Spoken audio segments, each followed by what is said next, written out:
¿Alguien me escucha?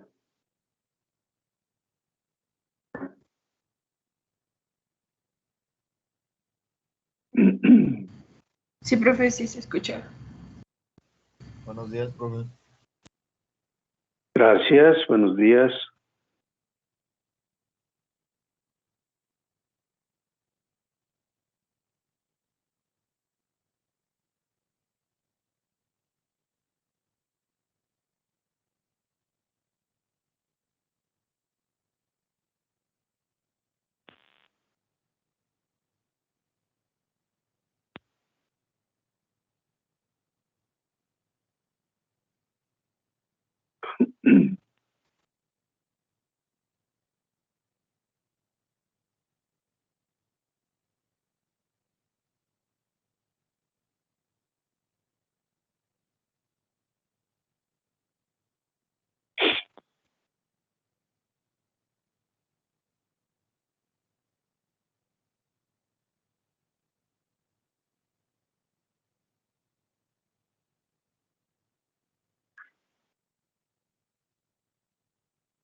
Ok, pues voy a pedir que abran su pantalla, algunos de ustedes, para sentirme cómodo, para sentirme que estoy hablando con alguien.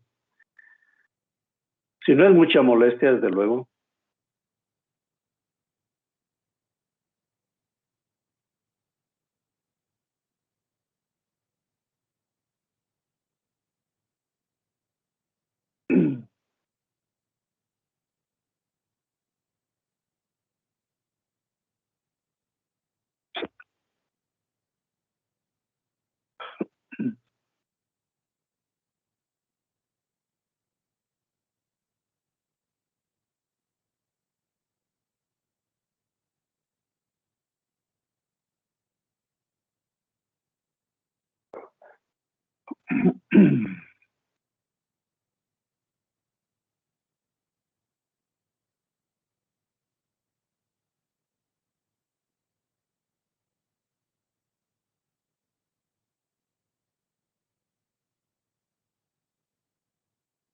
Ok, gracias, pues vamos a iniciar. Nada más me dicen si ya se está viendo mi pantalla, si ya están viendo la pantalla, y también si se ve el cambio de diapositiva.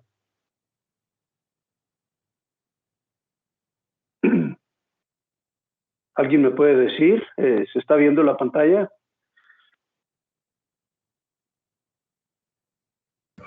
Sí, profe. Sí. Ok. Entonces vamos a partir, vamos a dar, ya el día de ayer hacíamos alguna locución muy rápida sobre este asunto, pero bueno, vamos a partir hoy con un comentario, una afirmación también que es importante tener presente. Dice, la oxidación de las sustancias no siempre es por la acción del oxígeno. Si el concepto de oxidación es un concepto más amplio que la simple reacción que se da de cualquier elemento con el oxígeno. No, nos quedamos acostumbrados a decir que, bueno, cualquier proceso de reacción con oxígeno pues es una oxidación, y eso pues es válido y se entiende así, porque además el oxígeno lo que hace siempre sobre las sustancias es robar electrones. Entonces vamos a ver un más amplio el concepto, y ahora vamos a pensar que cualquier sustancia que pierde electrones, cualquier elemento que pierde electrones, sufre un proceso de oxidación. ¿Por qué? Porque se incrementa su valencia. El nivel de oxidación aumenta. Es decir, si estaba en un valor de oxidación 0, por ejemplo, y pierde un electrón, entonces pasa a ser una sustancia ahora que le falta un electrón, alguien la oxidó, otra sustancia la oxidó, y como consecuencia perdió un electrón y entonces está oxidada. Y no necesariamente quien se llevó el electrón fue el oxígeno. Pudo haber sido otra sustancia de esas que nosotros conocemos como oxidantes. ¿Qué son las sustancias oxidantes? Todas aquellas que tienen la capacidad de robar electrones a otra sustancia y oxidar. ¿Qué son las sustancias reductoras? Todas aquellas que tienen la capacidad, ¿sí?, de robar un electrón porque lo necesitan y ellas mismas reducirse, es decir, disminuir su potencial de oxidación. Entonces, una sustancia se oxida y en ese proceso pierde electrones, pero al mismo tiempo que pierde electrones, esta sustancia se convierte en reductor, porque está reduciendo a otra sustancia que está modificando su potencial de oxidación. Entonces, una sustancia se oxida, pierde electrones, pero en ese mecanismo de perder electrones, alguien se los llevó y ese que se los llevó sufre un proceso de reducción. ¿Vale? Entonces, el oxidante oxida, el reductor reduce. El oxidante, al oxidar, se reduce. Y el reductor, al reducir, se oxida. Otra vez, el oxidante, al oxidar, se reduce. Y al reductor, el reductor, al reducir, se oxida. Ok. Así que quede. Entonces ahí tenemos la reacción, el fenómeno de oxidación como a mí me gusta expresarlo, ¿no? Yo digo que tenemos en primera instancia la aleación metálica o el metal. Por la acción de una sustancia oxidante se transforma en ion y en ese proceso pierde electrones, suponiendo que su valencia es 2. Si su valencia es 1, va a perder un electrón. Si su valencia es 3, va a perder 3 electrones. Y si su valencia fuera 4, pues perdería 4 electrones, siempre y cuando la oxidación fuera total y que el mecanismo siempre pasara de 0 a +3 o 0 a +4. Tenemos algunas condiciones de elementos que se oxidan de manera progresiva, es decir, el potencial de oxidación para que puedan formar un compuesto pues es diferente, como, bueno, ponemos el caso del óxido, a 2+ y a 3+. Pero para oxidarse a 2+, el potencial de oxidación es de -0.440 y para oxidarse a 3+, es de 0.771. Entonces sí hay una gran diferencia. Se necesitan condiciones de oxidación muy fuertes para que podamos tener el siguiente paso y pasar del hierro +2 al hierro +3, por ejemplo, pues, como para que quede ahí en el ámbito de los recuerdos. Decía yo que así como hay un fenómeno de oxidación, fíjense, estamos dejando electrones ir, bueno, pues hay fenómenos de reducción que se llevan los electrones. Y esos pueden ser, por un lado, algunos iones que se encuentran en el estado de oxidación y que necesitan o están buscando reducirse para alcanzar su estado de equilibrio. Entonces, este es un oxidante. Este es un oxidante y el oxígeno es un oxidante por naturaleza. Entonces, ahora tenemos 3 tipos de oxidantes. El que es por naturaleza, que es el oxígeno y que está en todas partes. Que es incluso el elemento combustible que nosotros necesitamos para nuestra vida, ¿no? El oxígeno está en todas partes. Elemento oxidante por excelencia. Pero también, cuando nosotros tenemos pHs menores de 7, tenemos altas concentraciones de hidrógeno o de ion hidrógeno en pHs ácidos, y ese ion hidrógeno también es un oxidante. Y es un oxidante muy fuerte. Entonces, el ion de hidrógeno también se va a llevar electrones, miren. ¿Por qué? Porque está buscando estabilizarse y la reacción es espontánea y va a formar gas. Estamos viendo 3 procesos espontáneos donde lo único que nosotros necesitamos es que se den las condiciones y estén los elementos presentes para que estos procesos de reducción se den. Ahora, este cobre que está aquí, pues es simbólico, significativo, porque el cobre nos está representando a cualquier sustancia que ustedes se quieran imaginar que se encuentra en la naturaleza oxidada y que por lo tanto se convierte en un gran reductor. Y ahí estamos hablando de muchos elementos contaminantes que pueden estar en el medio ambiente, en los tanques de almacenamiento, en las tuberías donde conducimos sustancias líquidas, incluso sustancias gaseosas, que tienen ciertos contenidos de humedad y que pueden atrapar algunos radicales que están ahí, radicales positivos principalmente. Por eso dicen que si queremos bajar nuestro nivel de oxidación, necesitamos bajar nuestro nivel de radicales positivos. ¿Por qué? Porque estos que están aquí andan buscando electrones. Es su condición natural, querer llegar a su condición de equilibrio. Y entonces cuando atrapan electrones, lo que hacen es que favorecen cada vez más la reacción de oxidación. ¿Por qué? Porque ellos necesitan que éste se disuelva para que genere los electrones. ¿Vale? Entonces, si están presentes estos y el metal en juego en un medio electrolítico, pues se da el proceso. Y simplemente lo que estamos viendo es un proceso de oxidación, un proceso de reducción que coinciden en un punto específico o en un nivel de potencial específico, a un voltaje específico, a un nivel de corriente específico, y exactamente en ese punto es donde tiene sentido el proceso electroquímico. ¿Y qué significa eso? Que en ese punto, a ese potencial, en ese nivel de corriente exactamente, se da el toma y daca de electrones. Uno lo cede y otro lo recibe. No sé si aquí, hasta aquí, haya algún comentario, alguna pregunta, algo que quieran en relación con esto, porque hemos visto un mundo de cosas de manera muy concreta, pues, basados en que ustedes pues ya llevaron un conjunto de asignaturas que les permiten comprenderlo, si no de manera sencilla, sí tener la posibilidad de comprenderlo. Entonces, no sé si alguien tenga algún comentario antes de que continuemos.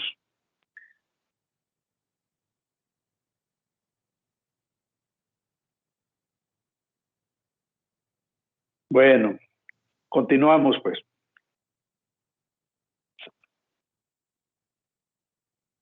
Entonces, ahora bien, ahí donde se da la reacción de oxidación, pues es donde nosotros decimos que ahí en el punto donde, en la zona donde se está dando el proceso de oxidación, esa es la zona anódica. Y también yo diría que esa es la zona anódica, pero también yo puedo decir que ese es el punto de corrosión, o que es la zona que se está disolviendo, porque esta zona anódica es la que está favoreciendo que el metal pierda electrones. Y eso mismo era lo que estábamos viendo aquí. El metal se está transformando a ion y está perdiendo electrones. Lo puedo representar así como lo hice acá, así, el metal menos los electrones me da un ion 3 más. Le faltan 3 electrones en su último nivel. Y por el otro lado tengo la zona catódica donde hay un elemento oxidante que si estuviera en esta condición y gana 2 electrones, esta va a ser su forma. Es un ion con 2 negativos. ¿Por qué? Porque aquí está ganando 2 electrones. Y si esta fuera su condición, pasaría a esta nueva condición. Si se fijan, esta reacción es equivalente a cualquiera de estas. Aquí tenemos el oxígeno está ganando electrones y por eso es que se descompensa y se forman los radicales hidroxilo. Ok. Decíamos ayer, bueno, tenemos una celda electrolítica, si se fijan, una celda electrolítica tenemos la fuente de poder, otra vez tenemos también, como estamos en el ámbito de la electroquímica, pues tenemos un electrodo diferente al otro, tenemos un electrodo B, un electrodo A, tenemos una solución conductora que los pone en contacto, pero si se fijan, aquí lo que vamos nosotros es a generar acá un fenómeno químico a partir de aplicar energía eléctrica.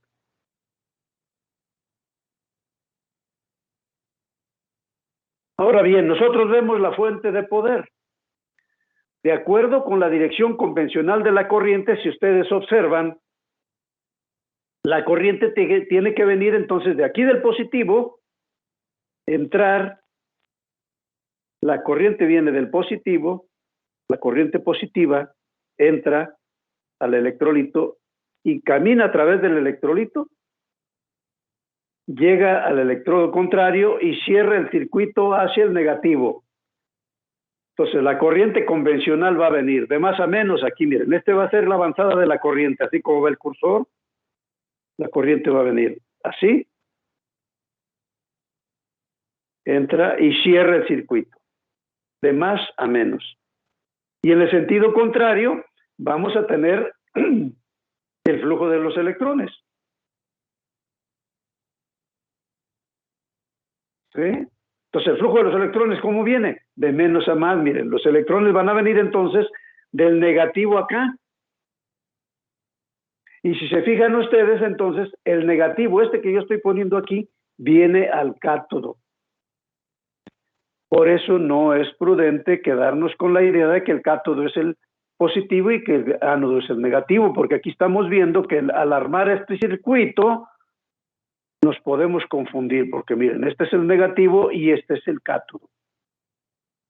Este es el positivo y este es el ánodo. La corriente se va a mover de más a menos, así, en este sentido. Y los electrones van a venir en el sentido contrario, así. Lo cual entendemos que si los electrones se están moviendo así, están disponibles en el cátodo.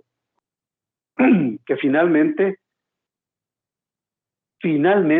es la función de un cátodo, así lo entendemos. El cátodo lo que hace es facilitar el proceso de reducción, lo cual significa que en el cátodo hay disponibles electrones. Aquí está.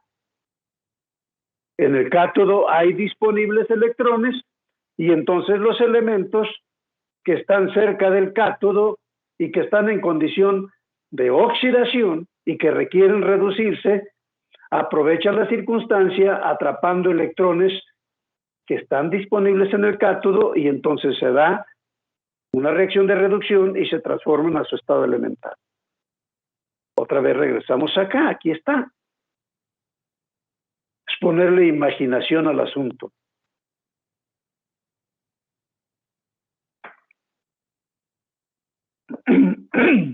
Pues es que este juego del ir y venir de los electrones es lo que cuando lo entendemos perfectamente, comprendemos de manera muy concreta lo que es la corrosión y entonces nos volvemos más conscientes del asunto y ya no la menospreciamos, sino que tenemos más atención a las cosas. Entonces, otra vez, véanlo aquí, flujo de corriente, así, flujo de electrones, así, pero estamos viendo una celda electrolítica, donde la fuente de poder es un dispositivo que nos proporciona una diferencia de potencial que nos hace empujar la corriente de un punto a otro. Ay, me está dando frío.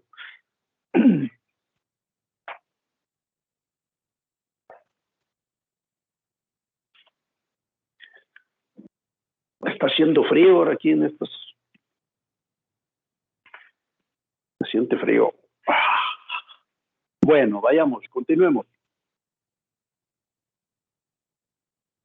Vamos ahora a ver aquí la celda electrolítica, en un ejemplo simple. Aquí está la celda electrolítica, tenemos la fuente de poder, aquí está el más menos, entonces lo cual significa que el más es el ánodo. Aquí está conectado al ánodo, el positivo. El negativo está conectado al cátodo.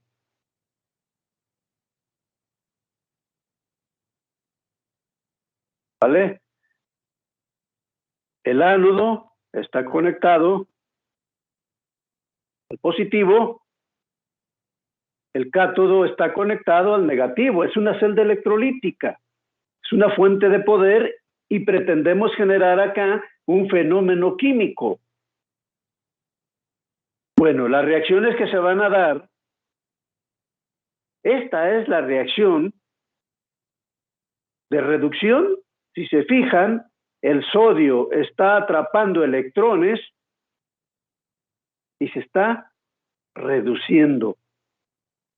Mientras que el cloro está perdiendo electrones y se está oxidando.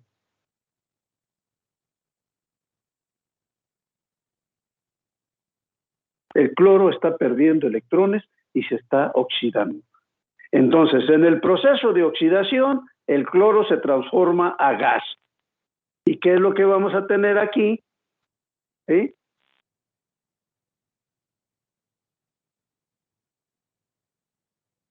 Pues en un electrodo vamos a tener ebullición de gas de cloro y en el otro lo que vamos a tener es la precipitación del sodio.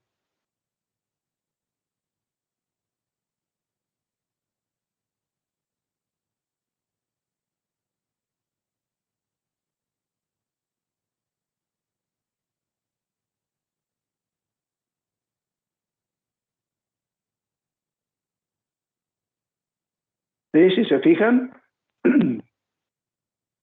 los iones de cloro se van a acercar al ánodo y entonces van a tomar un electrón, van a perder un electrón, perdón, y se van a transformar a cloro elemental y van a formar el gas. Ok, así funciona la celda electrolítica. Así funcionan, simplemente se dan los procesos contrarios en un electrodo y otro. Aquí los electrodos, claro que son electrodos inertes, los estamos sumergiendo simplemente para poder descargar la corriente y generar esas dos reacciones ahí. Es un proceso de electrólisis. Pero por otro lado, en la celda electroquímica, pues en la celda electroquímica lo que nosotros vamos a generar es un potencial, una fuerza a partir de las reacciones químicas. Y bueno, ahorita a ver si alcanzamos a ver rápidamente la reacción química. Pero bueno, aquí vamos nuevamente. Esto ya, creo que ya quedó bastante claro, pero aquí lo integramos. Miren, aquí está. El metal se transforma a ion perdiendo electrones en un proceso de oxidación. Los elementos oxidantes que están en el medio se están llevando los electrones que está perdiendo el metal y se están reduciendo. Y en ese fenómeno, en ese proceso de oxidación-reducción, lo que tenemos es un proceso electroquímico integrado. Y acá lo armamos, pues, ¿qué decimos? A ver, el metal interacciona con los oxidantes. ¿Sí? En ese proceso, si se fijan, el metal al interaccionar con el oxidante, lo que hizo es, al pasar la flecha a la segunda etapa, el metal se convirtió en un ion. Y el elemento que lo estaba oxidando, el oxidante que lo estaba oxidando, el oxidante oxida, el oxidante que lo estaba oxidando se redujo. Y en ese juego se generaron, estuvieron en juego dos electrones. Si el proceso se repite 1 millón de veces, están en juego pues 2 millones de electrones. Si el proceso se repite 10 millones de veces, están en proceso 20 millones de electrones. Entonces pues aquí estamos viendo la reacción elemental. Y esos 20 millones de electrones, ¿qué nos representan? Pues un fluido eléctrico. Un fluido eléctrico que se está dando en una interfase. ¿En cuál interfase? Pues donde se da este fenómeno. Donde el metal tiene la posibilidad de disolverse y donde el oxidante tiene la posibilidad de adquirir sus electrones. Profe, una duda. Uh-huh. ¿Cuál es la cantidad de electrones para que sea un compuesto ¿cómo se dice? Eléctrico? ¿Cuál es la cantidad de electrones para que sea un compuesto? Usted, ¿qué? dijo, o sea, digo que tenía 100, la cantidad de 100. Como tenía 100 electrones, el compuesto era eléctrico. ¿Dije compuesto? No material. Ah, no, dije flujo. Ah, perdón. Dije flujo. O sea, si nosotros, ya de por sí, un electrón, pues ya es un transportador de corriente, ¿no? Claro. Si tienes 2, pues ya es más. Si tienes 3, o sea, lo único que estoy diciendo es, aquí estamos viendo la reacción elemental. Estamos considerando, si este fuera hierro, estaríamos diciendo que está perdiendo 2 electrones. Y eso es cierto.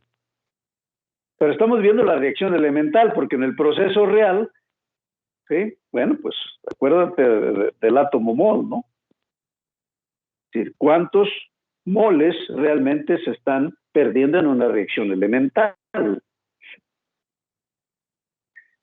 ¿Cuántos gramos de sustancia representa cuando hacemos los cálculos efectivamente lo que se está transformando de aquí hacia acá? Porque en principio es cuántos electrones genero, pero después es cuánta masa estoy perdiendo. Que al final, para cuantificar, es importante que yo pueda decir, para poder medir en términos cuantitativos, bueno, ¿cuánto tiempo va a tardar en perforarse una lámina? ¿Eso tiene sentido? Claro. Claro que tiene sentido. A cualquiera le gustaría saber, a partir de cálculos teóricos, pues cuánto tiempo va a tardar en perforarse una lámina en un ambiente X donde los elementos oxidantes son Y. Claro que nos gustaría saberlo, ¿no? Y más o menos lo estimamos, pues ese es pues el campo de la investigación. Más o menos se estima. Y dice uno, un tubo de estas características te debe de durar. Sí va a ser sujeto de ataque por elementos oxidantes porque no los puedes quitar del medio ambiente, o por lo menos no siempre. No los puedes neutralizar siempre. Entonces, bueno, van a estar ahí. ¿Cuánto tiempo me va a durar la tubería? Con la acción de estos, ¿cuánto tiempo me puede durar antes de agujerarse? Pues eso tiene sentido, porque entonces le dices a quien te está comprando, yo te lo garantizo por 10 años, o no es así, o no podría ser así, pues te lo garantizo por 10 años. Yo después de 10 años ya no respondo por garantías, pero hay algo que te permite a ti, hay un trabajo atrás que te permite decir, este acero, esta aleación de níquel, esta aleación de cobre, te la garantizo por 20 años en las condiciones que la vas a trabajar. Y eso es un atrevimiento, pero eso te lo da el sustento de la investigación y todo lo que tú hiciste anticipándote en predicciones de cómo vas a estar las cosas.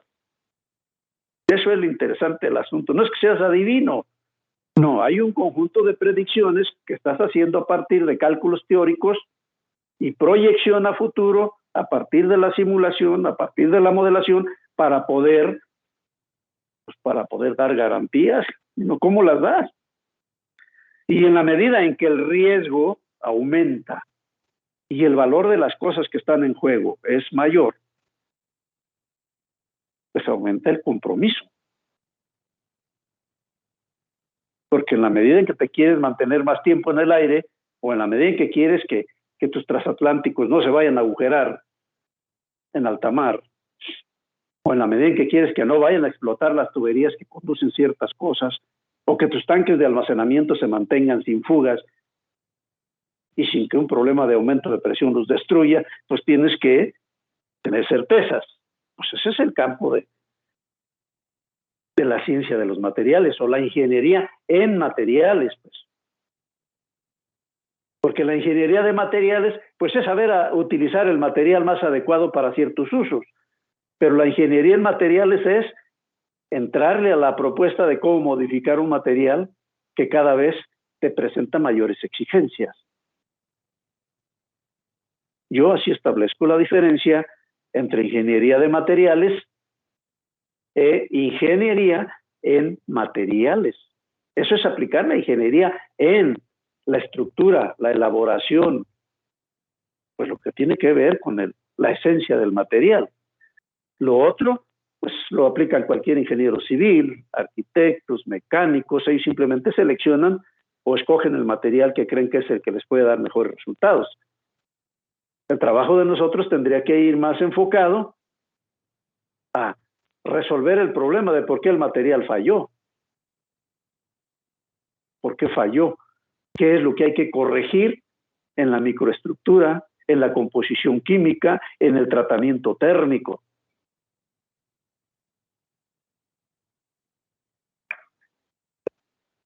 Yo no creo que el ingeniero civil o el arquitecto se anden preocupando por esas cosas que mencioné.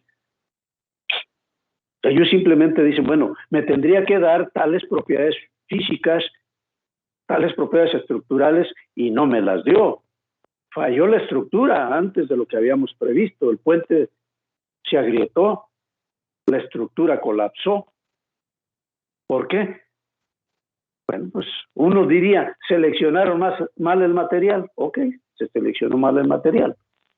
Pero la otra es que a lo mejor el material tenía algunos residuales que no habíamos previsto. Y unos residuales que nos pudieron haber colado por una mala selección de la chatarra con la que hicimos el acero. Elementos que no les dimos importancia porque incluso la propia norma no nos lo indicaba, pues. Pues están presentes ahí, pues se van ahí como residuales, pero se quedan en la microestructura o en los límites de grano. A lo mejor no les prestamos atención porque no son parte de lo que tenemos que cuidar. Fíjense, es incluso cuestiones de hasta de qué mina venía el mineral, de qué mina era, de qué zona geológica venía, para ver si no se nos pudo colar algún residual. Un litigio para definir problemas que tienen que ver con falla de materiales es un litigio complicado, en donde hay en juego muchísimos intereses y donde participan mucha gente con preparación de alto nivel, pues. Pero bueno, nadie dice que, yo nunca diría que ninguno de ustedes puede estar algún día en esa condición como expertos decidiendo este tipo de litigios, ¿no? De hecho ya los hay, ¿no? Tenemos gente que está trabajando en esas cosas. Ok, pues ahí está la reacción electroquímica, nada más abonaría. Hay que observar muy bien la reacción, porque una cosa son los elementos que están participando en un principio. Otra cosa es lo que representa esta flecha que está aquí, que por eso les dije la otra vez. Esta flecha, ¿qué son? Es la termodinámica, es la fisicoquímica, es la química, es la superficie, las condiciones de superficie, las condiciones de la interacción en la superficie. No es lo mismo aquí en la flecha esta si la superficie está pulida, si la superficie tiene una película, si la superficie tiene un recubrimiento, si la superficie está activada. O sea, esta flecha es lo que nos debe a nosotros, a los ingenieros, hacer pensar en lo que representa pasar de esta primera etapa, la etapa primaria, a lo que es las consecuencias de haber cruzado la flecha, para bien o para mal.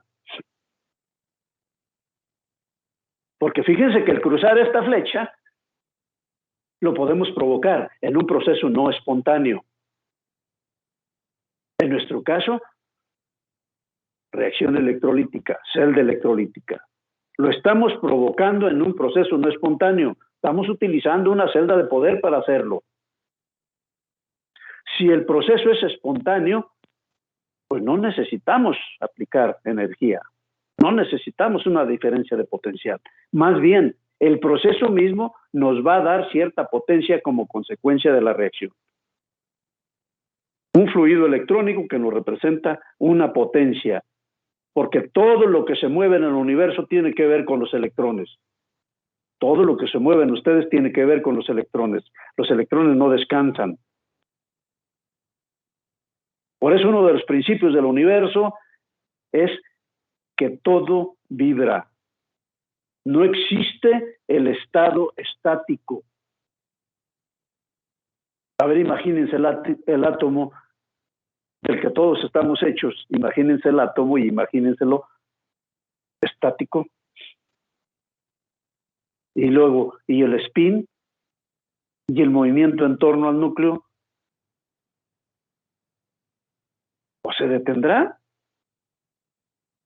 Ah, no, pero resulta que todavía entre las capas de electrones y el núcleo hay un conjunto de subpartículas, partículas subatómicas que antes no habíamos reparado en su presencia y que tienen que ver con muchísimo de lo que somos nosotros y lo que es el universo.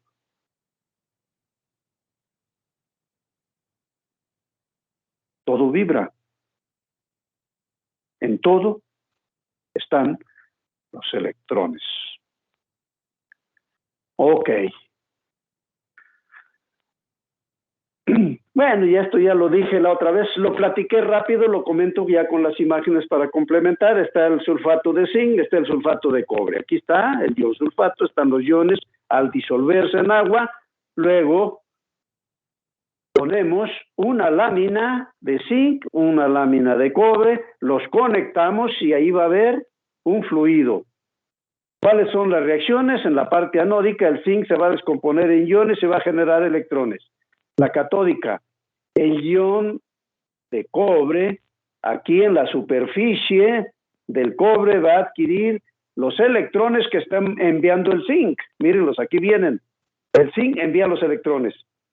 El cobre los recibe, los pone a disposición de los iones de cobre y entonces esta celda va a durar funcionando o bien cuando se termine el zinc o bien cuando el cobre deje de demandar electrones. Otra vez, es espontánea.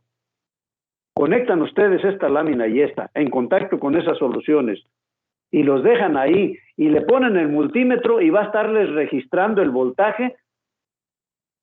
A la hora, a las 2 horas van a ver si todavía continúa el mismo voltaje. Van y vuelven a checar, pero conectadas, que estén funcionando. Pueden quitar el multímetro, pero sí juntar la pinza para que se mantengan conectadas. Y va a llegar un momento en que ya no va a producir. No va a producir electricidad. ¿Por qué? Una de dos. Se terminó el zinc, que está dando los iones, y fíjense, porque cada vez que da iones, deja electrones que los manda para acá. Cada vez que hace iones, deja electrones que los manda para acá. Recibe los electrones, los pone en disposición de los iones, y los iones se neutralizan, se depositan o se precipitan. Entonces, otra vez, la celda va a durar funcionando y produciendo potencial, una de dos, cuando se acabe o cuando se acaben estos que están aquí, miren, estos que están demandando electrones.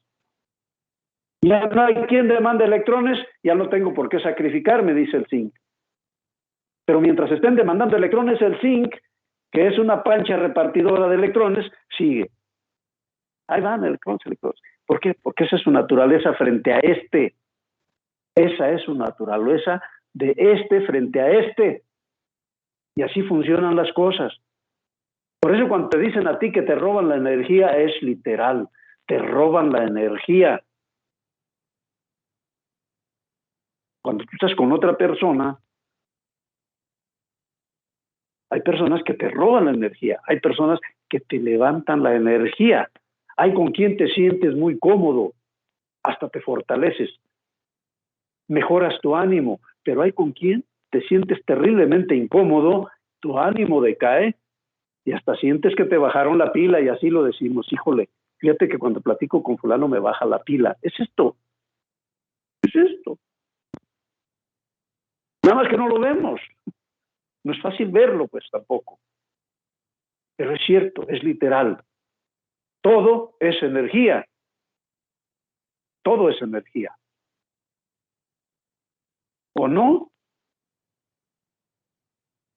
La teoría de la relatividad, la física cuántica, todo es energía. Dice Einstein en su teoría que la masa moviéndose a la velocidad de la luz, al cuadrado, se transforma en energía.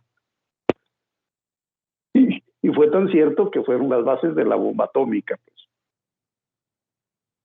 Entonces,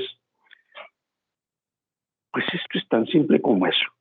Y yo creo que es importante entenderlo porque nosotros que somos ingenieros en materiales, pues andamos metidos en eso, ¿no? Nuestra fuente de trabajo es la materia.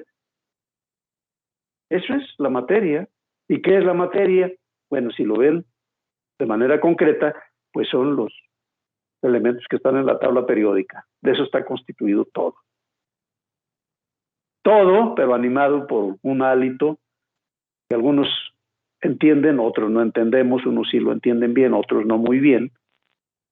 Pero bueno, la materia está animada por algo. Por eso alguien dice, bueno, la materia está animada por Dios. Todo vibra porque Dios vibra en todos. Bueno, esos son conceptos para dar explicación de las cosas. Aquí vemos la celda en una expresión distinta. Miren, aquí está el sulfato de zinc, aquí está el sulfato de cobre, aquí está el puente salino, aquel que les mencioné en la clase esta de conferencia. Les dije, aquí podemos poner una gelatina de agar-agar saturada de cloruro de potasio, de cloruro de sodio. La dejamos, es una gelatina literal, la dejamos que cuaje y luego colocamos el tubo de vidrio que haga contacto con las dos soluciones y ese es nuestro puente salino. Si no está el puente salino no funciona la celda. O sea, esta celda no funcionaría si no ponemos ese puente salino. Porque el puente salino lo que está haciendo es cerrar el circuito eléctrico. Los electrones se están moviendo aquí, sí, pero hay una correspondencia en el movimiento de la corriente en sentido contrario. Y eso es a través del puente salino. Entonces, mientras los electrones se están moviendo, otra vez acá véanlos, aquí van los electrones del zinc hacia el cobre. ¿Sí? La corriente se está moviendo en el sentido contrario. La corriente va así, a través del tubo capilar. Aquí están los positivos hacia acá, los negativos hacia allá. Los positivos me están llevando la corriente positiva, los negativos la corriente negativa y seguimos y acá siguen los electrones. La negativa la retoman los electrones y da la vuelta. La positiva está en el sentido opuesto. Ok, ahí está. Eso es lo que pasa realmente. Lo podemos ver otra vez acá, en una representación convencional un poquito más complicada y dice, bueno, el zinc está en estado sólido, de este lado, el zinc está en condición acuosa, en una concentración 1 molar. Me dice, estas rayitas, me dice aquí hay un puente salino, mira aquí representa el puente salino, estas dos rayitas me representan a este amigo de vidrio que está aquí. ¿Vale? Esta expresión, yo no necesito dibujar todo esto, pues, no necesito hacer los vasos y todo esto que está aquí, no. Con esta expresión lo entiendo, miren, aquí está. El zinc está al lado izquierdo, es electrodo que se va a disolver. Esta línea me representa que esta es la primera etapa y esta es la segunda etapa. Estas dos líneas me representan el puente salino. ¿Vale? En el otro lado, ¿qué tengo? El cobre me representa, el ion de cobre me representa la primera etapa. El cobre como elemento me representa la segunda etapa. Hay una línea que me divide una etapa de la otra. El cobre está en condición acuosa, en una concentración 1 molar, y en el otro lado tenemos el cobre en estado elemental. Eso es lo que me dice esta nomenclatura. Es una nomenclatura convencional autorizada por la Asociación Internacional de Química. Y bueno, pues se le pueden agregar más cosas, pero yo creo que lo que más nos interesa es que al ver esto tenemos una celda electroquímica con sus expresiones fundamentales. El ánodo, el cátodo, ¿sí? El producto de la oxidación, el producto de la reducción. Aquí está. ¿Cuál se oxidó? Aquí está, mírenlo, se oxida. Y del otro lado, ¿cómo está? Como ion, aquí está. Aquí en la primera parte está como zinc, segunda parte está como ion. La otra parte, aquí está, la de reducción, está como ion. Segunda parte está como cobre. ¿Qué hubo en juego? 2 electrones. Dependiendo del número de veces que se esté repitiendo esa reacción en cualquier fenómeno. Ok. Pues creo que con esto es bastante... No sé, yo quiero que me digan nada más, que me digan, así si quieren de manera muy rapidita, para que yo pueda darme cuenta que sí. Nada más pónganme ahí en el chat si sí se entendió esto que hemos estado comentando en estas últimas sesiones. Nada más pónganme ahí. Sí, yo ya sé más o menos cómo están las cosas. Yo aquí lo estoy viendo.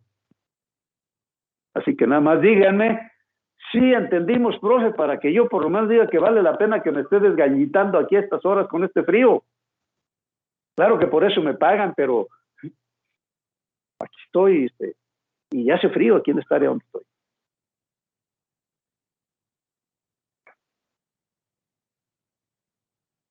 Yes. Muy bien, muchachos, muy bien, muchachos, muchachas, muy bien, jóvenes. Qué bueno que me estén entendiendo, y qué bueno porque eso a mí me da la idea que me estoy dando a entender. Tratando de ver este fenómeno que es tan complejo, pero de manera muy sencilla, explicarlo de manera muy sencilla, porque el propósito es entenderlo. Volvernos expertos es otro rollo. Eso significa estudiar otro tipo de disciplinas y entrar en otros niveles. Pero comprenderlo para que nos volvamos ingenieros más conscientes de la corrosión y seamos más previsores, yo creo que sí podemos aprovechar con un curso elemental como este que estamos dando. Así que les agradezco mucho. Les comento, la próxima semana voy a salir de la ciudad y sí se me complica conectarme para decirles, no, pues de donde esté les doy la clase. Realmente no lo voy a poder hacer. Les dejé ya su tarea y ya está ahí en la plataforma, está ya las instrucciones para hacer el primer resumen. A mí me gustaría que aprovecharan estas 3 horas de la próxima semana para avanzar en su resumen. Es decir, que no se quede como tiempo de despilfarro.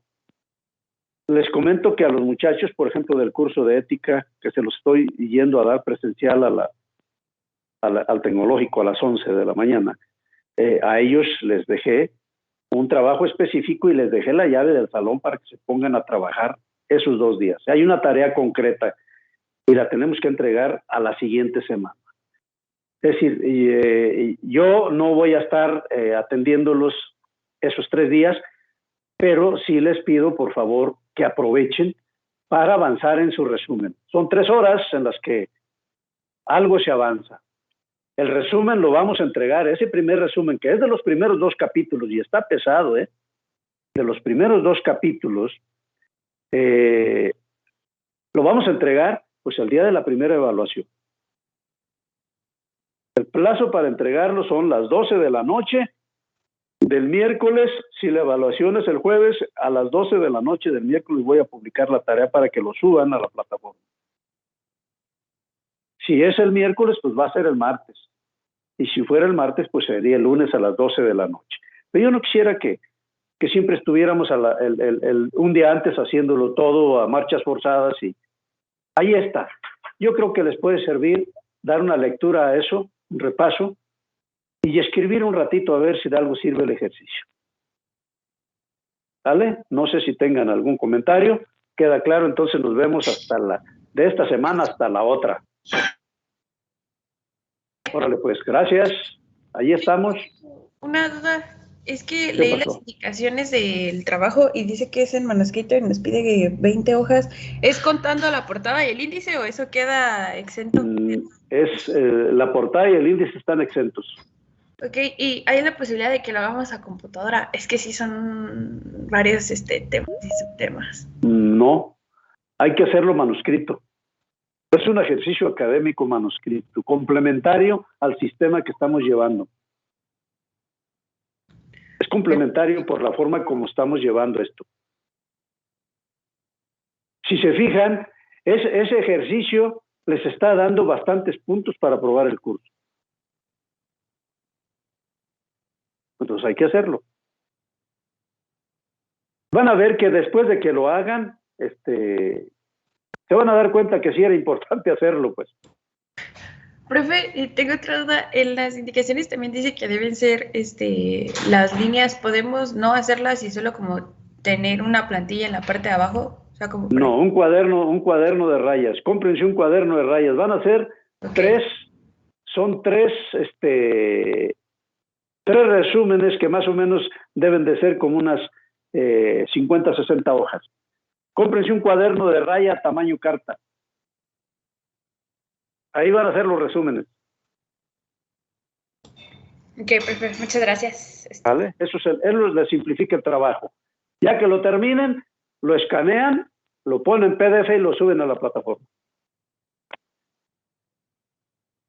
Ok, de todas maneras, alguna situación, alguna cosa que quieran aclarar, mándenmelo ahí al chat. Yo de todas maneras voy a estar allí en los recesos observando a ver si hay alguna cosa en los que tuviera que decirles alguna situación. Pero así le hacemos. Nos vemos en la siguiente. Aprovechen el tiempo. A lo mejor les mando alguna tarea por ahí. Estoy pensando, pero pues me gustaría que mejor avancen en el resumen. Órale, pues, nos vemos. Gracias. Bye, bye. A la siguiente clase, porque yo creo que hay más. Yo ya me voy a la que sigue. Gracias, que estén bien. Gracias, Montserrat. Gracias, Denise. Gracias, Jesús. Hasta luego, profe. Bueno, pues gracias a todos.